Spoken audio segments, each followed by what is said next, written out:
My name is Mark, and if you'd asked me 2 years ago what my life was like, I'd have probably given you the same answer I used to give everyone.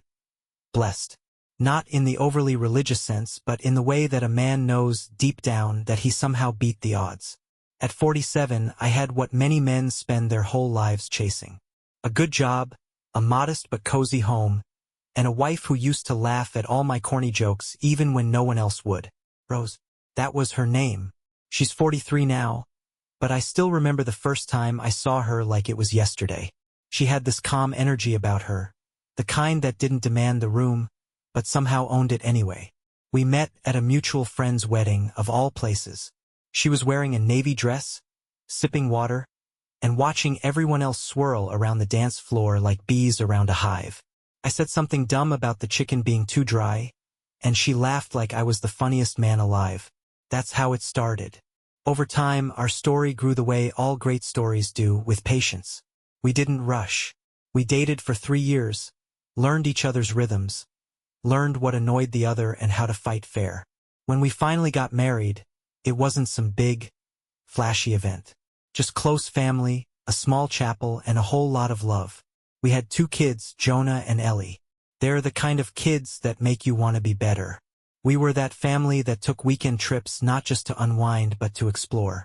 Zoos, museums, historic landmarks, hiking trails, name it. We'd pack a cooler, hop in the SUV, and hit the road. Our rule was simple. Wherever we go, we learn one new thing, and we talk about it at dinner. People would say we were the model family. I never liked that phrase. It always felt like something you said about someone before their picture ends up on the news. But I guess in a way we were. Not perfect, but intentional. Rose and I were united in one mission. Raise kind, curious kids and never stop growing closer. For years, that's exactly what we did. We had our routines. Monday night was taco night. Wednesday was movie night. Fridays were our mini dates at home. A glass of wine after the kids went to bed. A little music. Maybe just sitting on the porch swing talking about nothing in particular. I remember one night in the fall. Leaves were turning. Sky was bruised with sunset. Rose turned to me and said, "We're lucky, you know that?" And I did. I truly did. There wasn't a fiber of doubt in me. I loved that woman in a way that made me believe in old-school things. Fidelity, trust, the sacredness of vows. Rose was never materialistic. She never needed fancy jewelry or designer anything. Her favorite dress was one she'd had since college. Makeup? She barely wore it.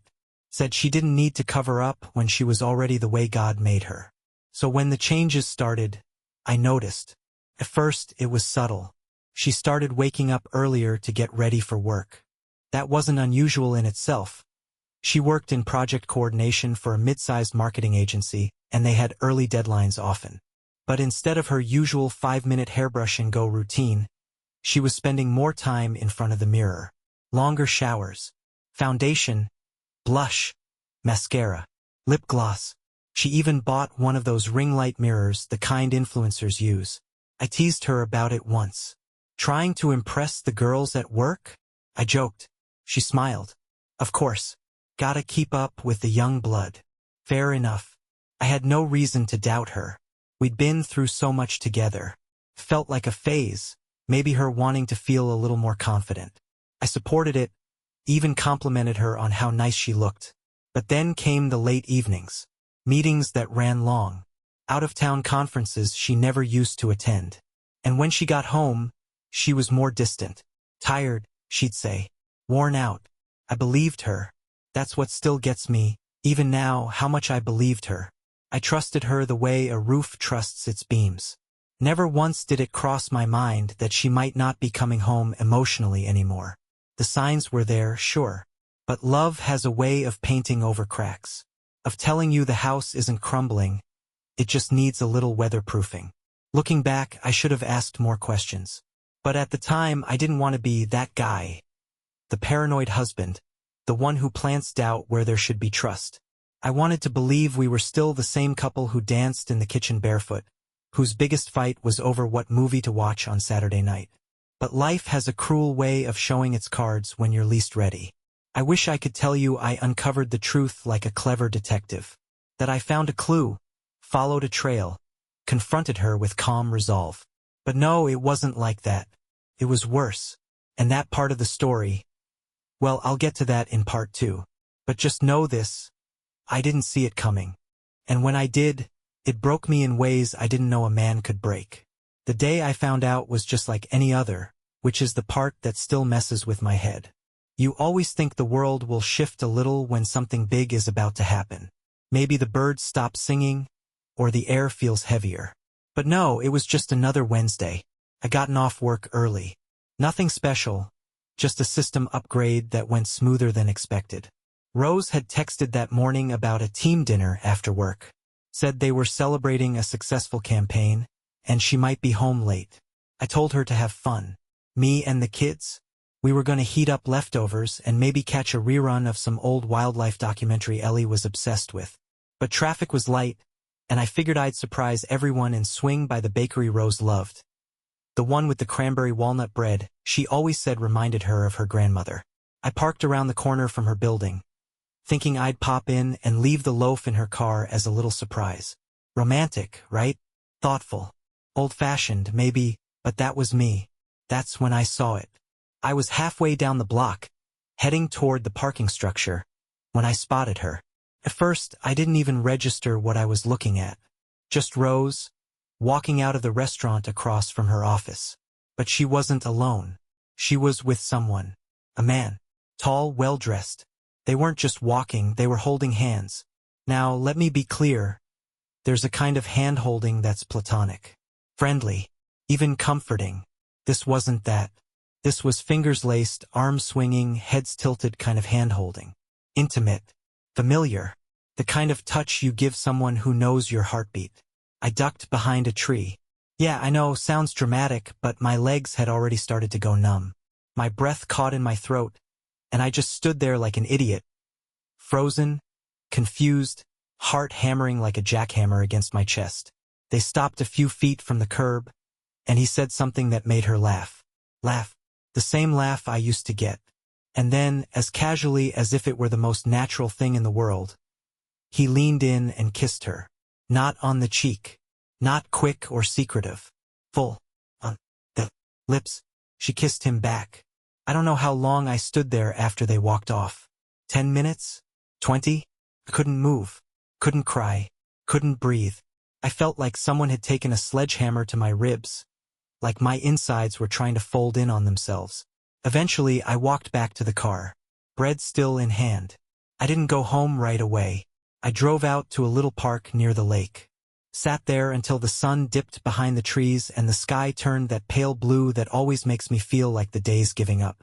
And maybe I was too. When I finally made it home, I acted like everything was normal. The kids were already in their pajamas. Ellie asked where Mom was, and I said she was working late. Jonah barely looked up from his tablet. I microwaved some pasta, sat at the table and chewed without tasting. I didn't sleep that night. Not a wink.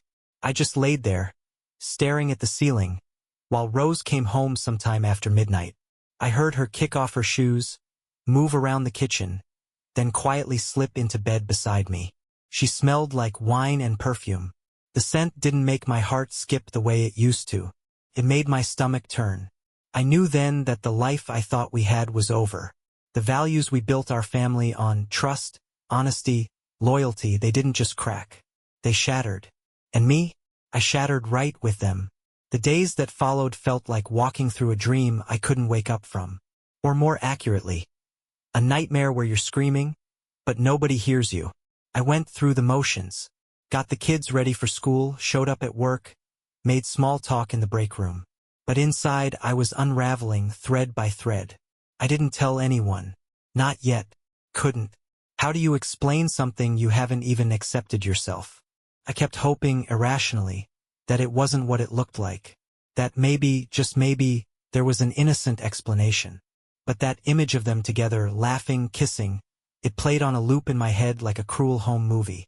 Rose didn't change much in those first few days.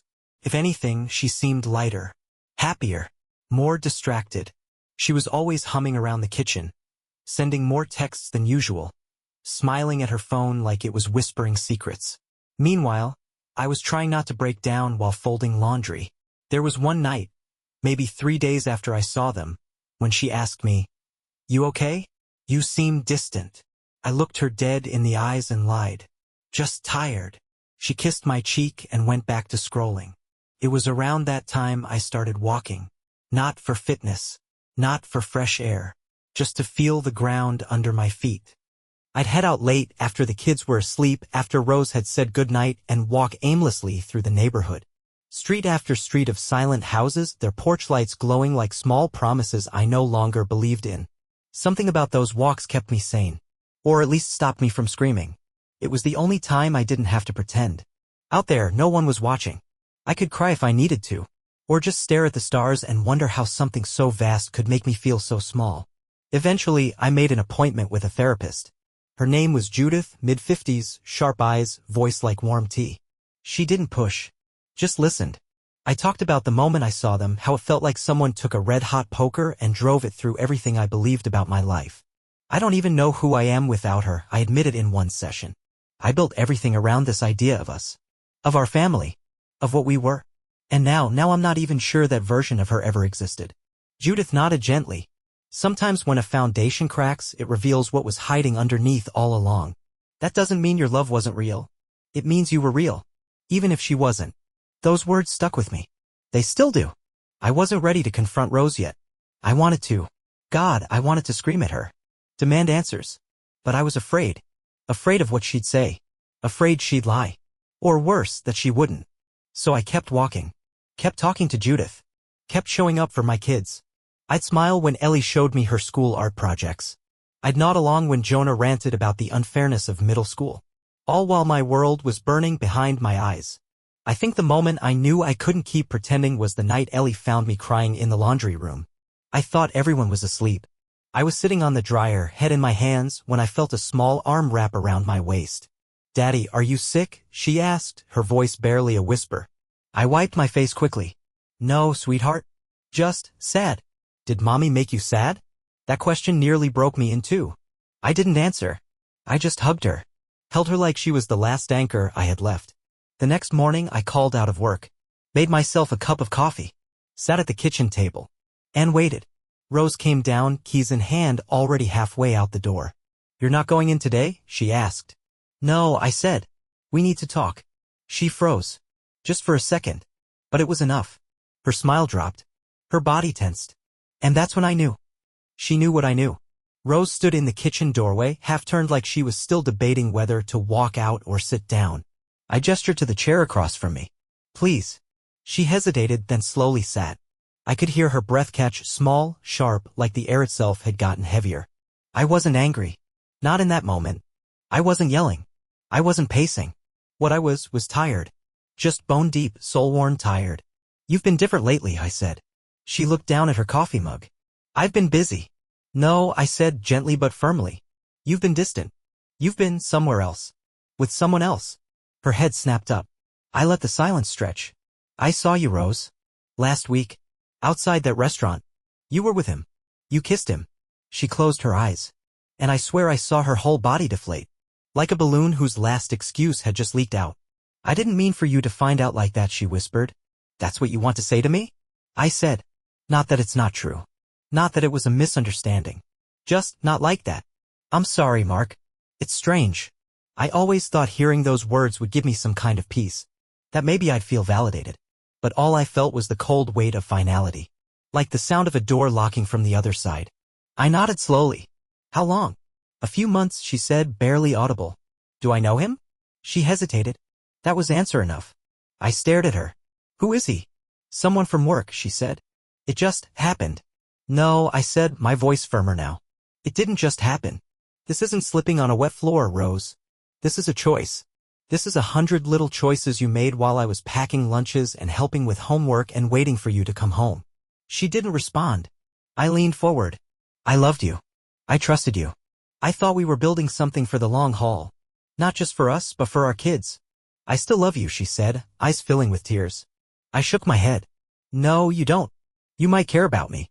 You might feel guilty. But love? Love doesn't betray. Love doesn't sneak around behind someone's back and pretend everything's fine. You killed that love, Rose. You stabbed it while it was sleeping. She cried quietly. I didn't comfort her. For years I had made excuses for her, believed in the best of her. But now the veil was gone. And what I saw wasn't a wife who made a mistake, it was someone who made a decision and hoped never to get caught. What happens now? She asked, her voice cracking. I don't know, I said. But I know this, I can't keep living like this.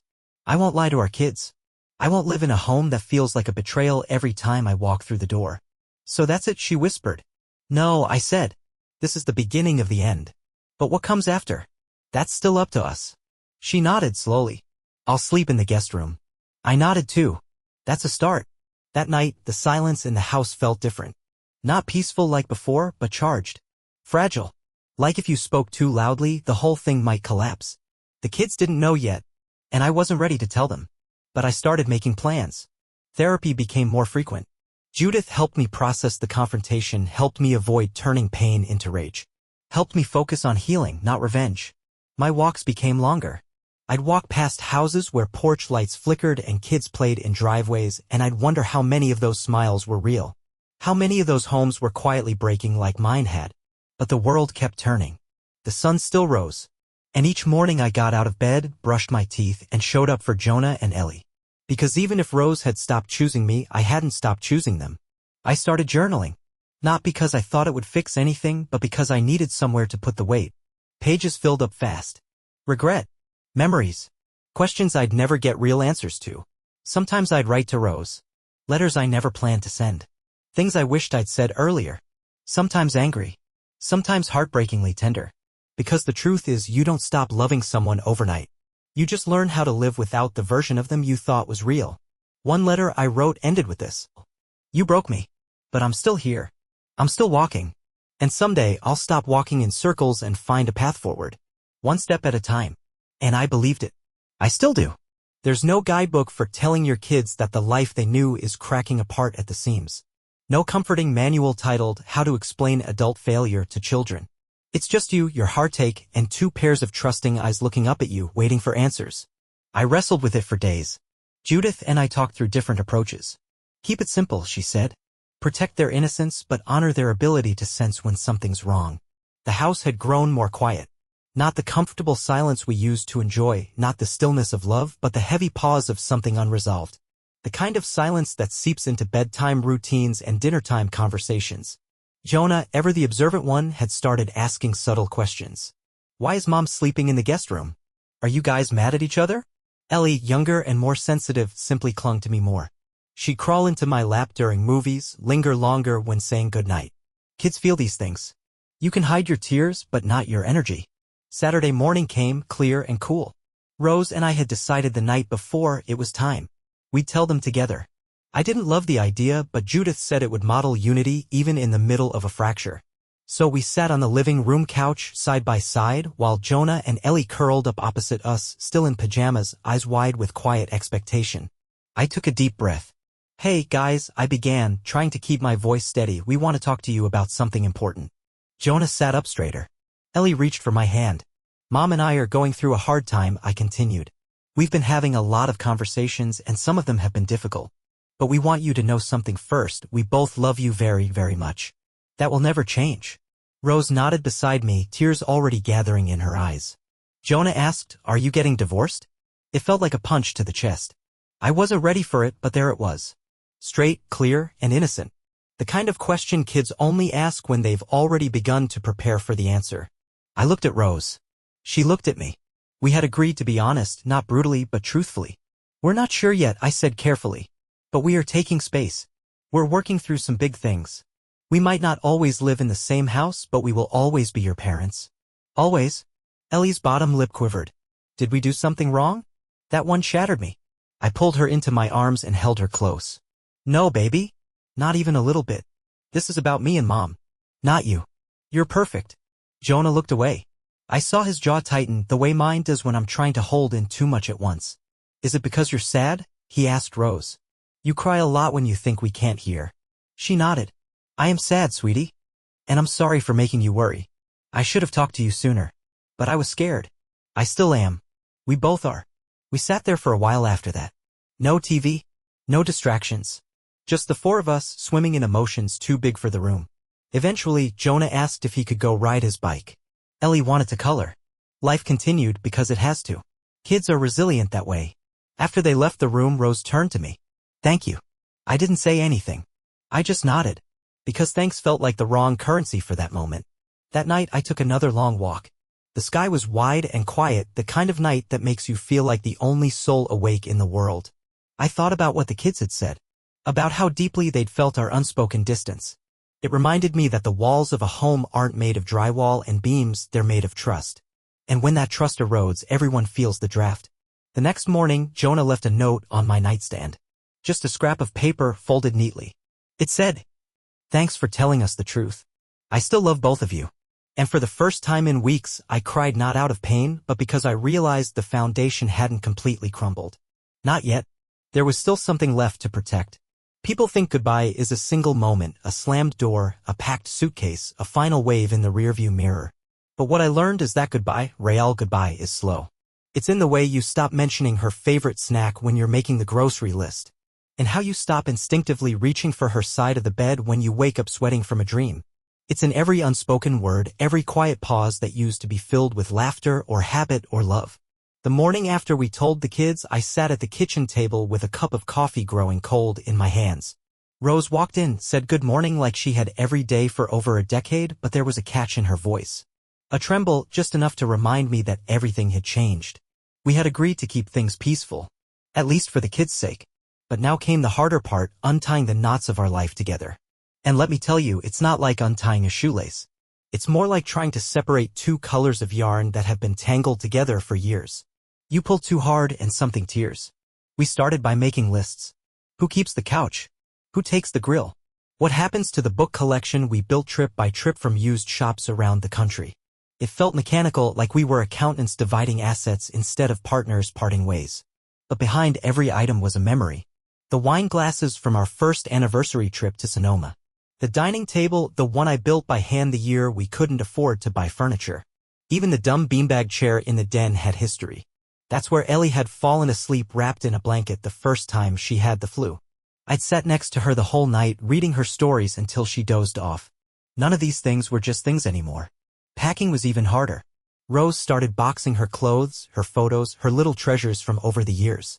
She worked quietly, sometimes with music, sometimes in silence. I noticed she skipped songs that used to be her favorites. I suppose she couldn't hear them anymore without feeling the weight. I found myself lingering in the hallway after she passed, catching a whiff of her shampoo from the air.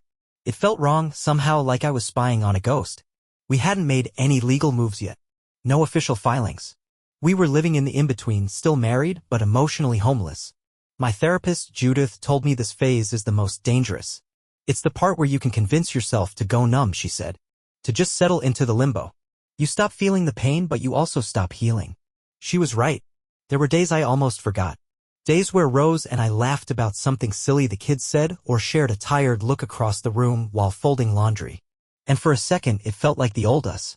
But the second would pass and I'd remember. There was one morning I'll never forget. Jonah had forgotten his history binder. I offered to run it to school, and when I got back, I heard Rose's voice from the backyard. She was talking on the phone, laughing, a light, breathy laugh I hadn't heard in months. I didn't mean to eavesdrop. I just froze. She was talking to him. I didn't need proof. I just knew. And hearing that laugh, the one that used to belong to us, gutted me. Because it wasn't just betrayal anymore. It was replacement. I was no longer her person. I didn't say anything when she came back inside. But that night I sat her down and said, "I think it's time." She nodded. "I know." We filed for separation the next week. We agreed to joint custody. She would stay at her sister's temporarily while we figured out the long-term logistics. The kids would stay in the house with me for now to minimize the disruption. We'd keep things amicable as much as we could. I didn't cry when we signed the paperwork. I thought I would, but I didn't. I think I'd run out of tears. Or maybe it just didn't feel real yet. Later that night, I walked again. It was raining lightly and the streets were slick with reflections. The kind of rain that doesn't wash things clean, just makes them glisten with everything you wish you could forget. I walked past our favorite diner. The one where we used to take the kids after Saturday soccer games. I remembered how Ellie always got chocolate chip pancakes and Jonah made faces at the waitresses. I kept walking. At the park, I sat on a bench under the shelter of a wide tree. Watched the wind push the leaves around like thoughts in a storm. And I let myself feel it. The grief. The loneliness. The failure. I let it in. Didn't push it away. Just sat with it like an old friend I never wanted to see again. But here's the thing about goodbye. You don't ever really finish saying it. You just learn to live with the echo. I stayed out until the streetlights buzzed on and the town went still.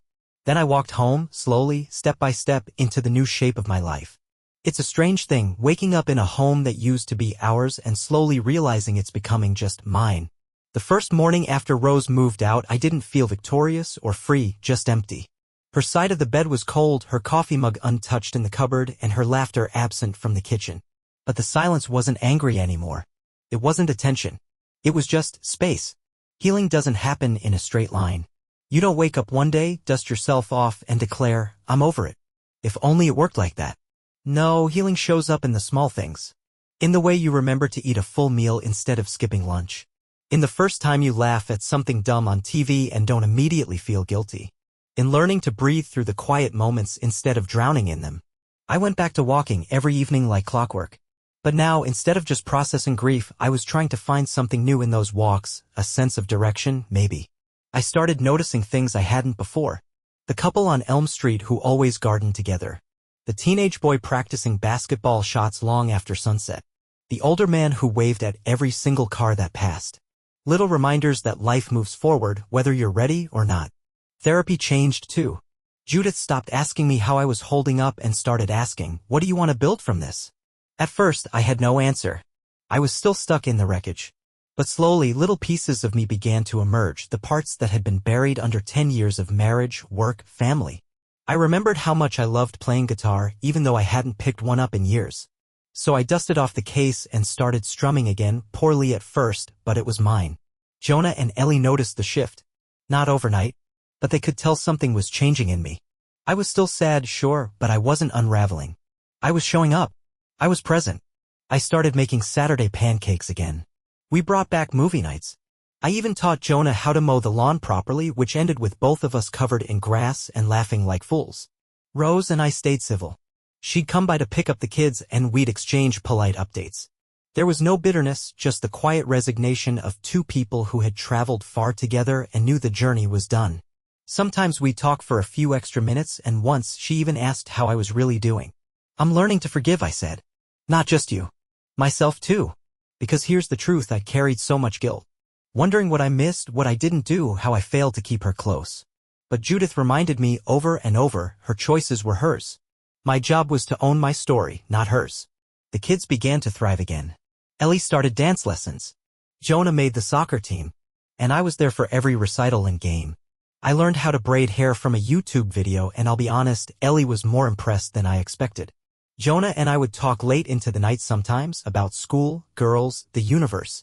I told him the truth in pieces, in age-appropriate bites, never painting his mother as a villain, but always being honest. I don't hate her, I told him once. But sometimes people change in ways that hurt others. It's not your fault. And it's not your job to fix it. One Sunday, I drove out to the lake by myself. The same place Rose and I had taken the kids countless times. I brought a notebook with me. Not to journal, but to write a letter to my future self, something to look back on when I needed reminding of how far I'd come. I wrote, "Today you're still healing. Still unsure. But you got out of bed. You showed up for your kids. You didn't let bitterness harden you. You forgave. You're rebuilding something, piece by piece. Keep going." I folded the letter, tucked it in the glove box, and sat by the water for a long while. It wasn't peace exactly, but it was close. Later that week, something unexpected happened. I bumped into an old college friend at a coffee shop. Her name was Lena. We hadn't talked in years, but she recognized me instantly. We sat down, caught up, laughed about the old days. She asked about Rose. I told her the truth gently. She nodded, understanding. "You seemed lighter," she said. I didn't know what to say, but I smiled. Because maybe, for the first time in a long while, that was true. We exchanged numbers. Nothing romantic. Just a reconnection. A reminder that life doesn't end when your marriage does. That sometimes the hardest endings are just the start of something new. There's something oddly anticlimactic about the quiet that follows chaos. It doesn't come with a warning or a dramatic shift in the air. One day, you just realize the storm is gone and you're standing in the middle of your life with nothing but the pieces left behind. That's where I found myself.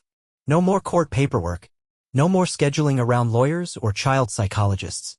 The papers were signed, the new routines had settled in, and even the kids, bless them, had learned to navigate between two homes without the tearful transitions that once broke me.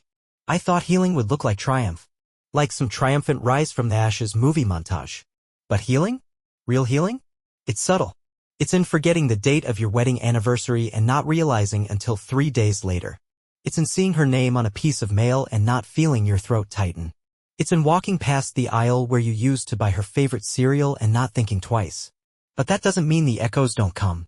One night, I was helping Ellie with her science project, something about volcanoes and baking soda, and she laughed in a way that was pure rose. Head tilted back, eyes scrunched, joy unfiltered. And for a second it hit me like a wave, I missed her. Not the woman who cheated. Not the marriage that died. But the girl I met years ago in a bookstore with coffee on her shirt and the softest laugh in the world. Grief doesn't go away. It just stops asking for attention every minute of the day. It was around this time that Lena and I started talking more.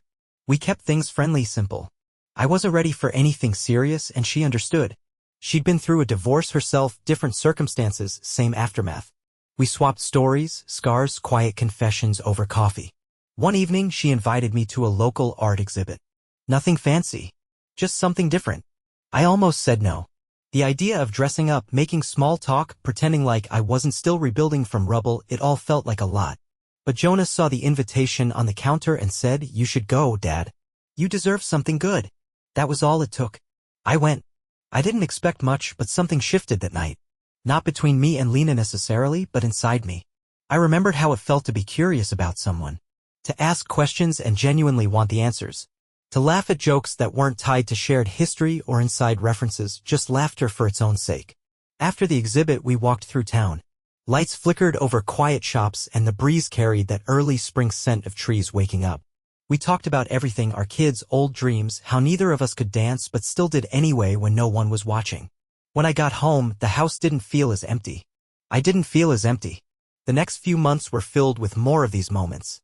Not big ones, not fireworks or sudden declarations, but steady, quiet steps forward. I started saying yes more often. Yes to meeting friends for lunch. Yes to weekend trips with the kids. Yes to inviting Lena over for dinner, nothing fancy, just pasta and music and stories. I remember one night, after everyone had gone to bed, I stood in the living room holding my guitar. I strummed an old tune, something I hadn't played in years. Halfway through, I stopped and looked around, really looked. The house wasn't what it used to be. The pictures on the wall were different. The energy was different. But it was mine. And it was enough. There were still rough days. Times I'd catch myself wondering what could have been. Times when Rose and I had to coordinate around school events or birthdays and the awkwardness returned like an old injury flaring up. But even then I handled it with grace. I didn't avoid. I didn't explode. I just breathed through it like Judith taught me. One afternoon I sat with her, Judith, and she asked, "Do you think you've forgiven her?" I didn't answer right away. Then I said, "I think I've stopped needing an apology. I think I've accepted that she did what she did. And I'm still here. Still living. Still loving my kids. Still learning who I am without her." "That sounds like forgiveness," she said. Maybe it was. The final chapter of grief, I've learned, isn't letting go of the person, it's letting go of the life you thought you'd have. And once you do that, you free yourself to build something new. Not in spite of the pain, but because of it. That summer, the kids and I took a road trip, just the three of us. Mountains, lakes, fast food stops, and playlists we all took turns building. We laughed more than I thought we would. I watched them grow in ways I'd missed when I was lost in my own sorrow. On the last night of the trip, we sat by a fire pit at some tiny lodge off a rural highway. Jonah poked at the flames with a stick, Ellie roasted marshmallows, and I just watched them. Alive. Happy. Safe. "Dad," Ellie said, mouthful of chocolate, "are you happy now?" I paused. "Yeah," I said. "I think I am." Because when the dust settles, you don't go back to who you were. You become something new. Something stronger. Not untouched by the fire, but reshaped by it. And that's its own kind of beauty. It didn't happen overnight, but there came a moment when I noticed something different about my mornings. I didn't wake up dreading the day anymore. The heaviness had softened. The silence of the house no longer felt like an accusation, just quiet. A peaceful, manageable kind of quiet. One I could fill with music, coffee, or just the sound of birds outside the window. I was building forward, slowly, with care. My life no longer revolved around what had been taken from me. It had shifted toward what I still had, what I could grow. That was the biggest change. I wasn't trying to move on from Rose. I was just moving forward with myself. I began each day with intention, not some self-help mantra or productivity checklist, just small things. Making the bed. Taking Jonah to his early soccer practices. Letting Ellie help me with dinner even if it meant we spilled half the flour on the floor. These things rooted me.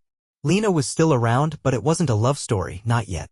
What we had was something rare, emotional honesty. We talked about boundaries, healing, and what it meant to be two people learning to stand tall after being knocked over. There was no pressure to define anything. It felt like friendship with a heartbeat. One weekend, she invited Jonah and Ellie on a hike. I was nervous.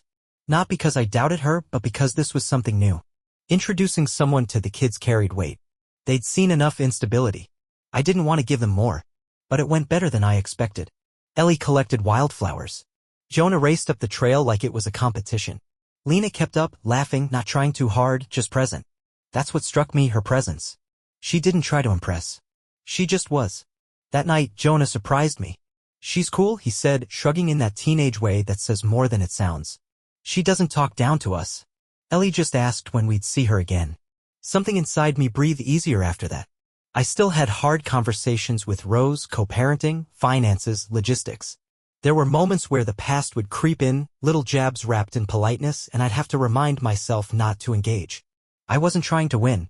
I was trying to live. Judith told me that's a sign of real growth when you don't react from the wound anymore, but from the scar. Wounds scream. Scars remind. I like that. I started volunteering again. Nothing big, a local shelter, helping organize a fundraiser. It gave me a sense of purpose outside of my home, outside of parenting. It reminded me I had something to offer. That I wasn't just someone getting over something. I was someone becoming something. That fall, I hosted Thanksgiving at my house. It wasn't extravagant. Just me, the kids, Lena, my sister, and her husband, and a couple of neighbors who didn't have anywhere else to go. I cooked the turkey, burned the rolls. Jonah made a playlist that jumped from classic rock to Disney songs, and no one complained. Ellie made handmade place cards with stick figure drawings of each guest. After dinner, I stepped outside alone. The stars were bright, the air sharp and clean. I thought back to the year before, the emptiness, the grief, the nights I wasn't sure I'd make it to mornings. Now here I was. A man still healing. Still figuring things out. But living. Fully, presently, without apology. Lena joined me on the porch. Thanks for letting me be part of this, she said softly. I looked at her, really looked. Thanks for showing up. Because that's what we were both learning. Sometimes the bravest thing you can do is keep showing up. Not as the person you were before everything fell apart, but as the person who chose to stand back up. That night, as I turned off the porch light and locked the door behind me, I realized I wasn't looking backward anymore. I wasn't trying to fix the past. I was building forward. There's something you realize only after the dust has long settled, after the tears have dried, and the echoes of old heartbreaks have faded into something softer than sorrow, something like understanding. You realize you're not the same man you used to be. Not in a bitter way. Not in a broken way, but in that quiet, knowing kind of way. Like a tree that's been through a storm. A little scarred, a little bent maybe, but still standing. Still growing. When I look in the mirror these days, I see someone who's carried weight and learned how to put it down. Someone who's lost deeply and yet didn't lose himself. Someone who still laughs, still worries, still forgets to take the trash out sometimes, but now does it all with a sense of groundedness I didn't have before. That's what pain can do if you let it shape you instead of sink you.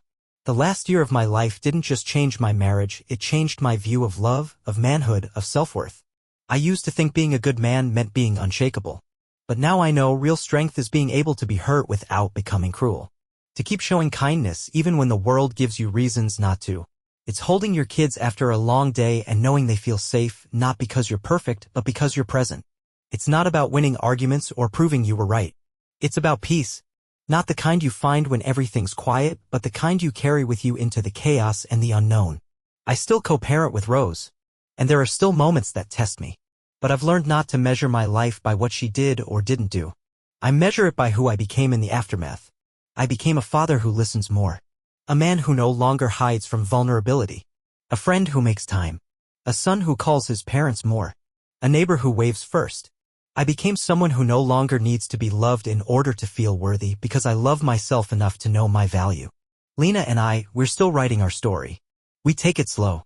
We respect where we've both been. And in the quiet spaces between us, there's something real growing. Not a replacement for what was, but a new chapter written in a different language. One built on clarity, patience, and presence. Sometimes, late at night, I still walk. The rhythm of my feet on pavement still calms me. I still stop by the lake sometimes. And now, I don't look at the water wondering who I was before it all fell apart. I look at it and think, this is who I am now. I am Mark. I'm 47 years old. A father. A friend. A man who was broken but not undone. I used to think the end of my marriage would define me. But it didn't. The way I chose to live after it did. And that, my friend, is the man I became.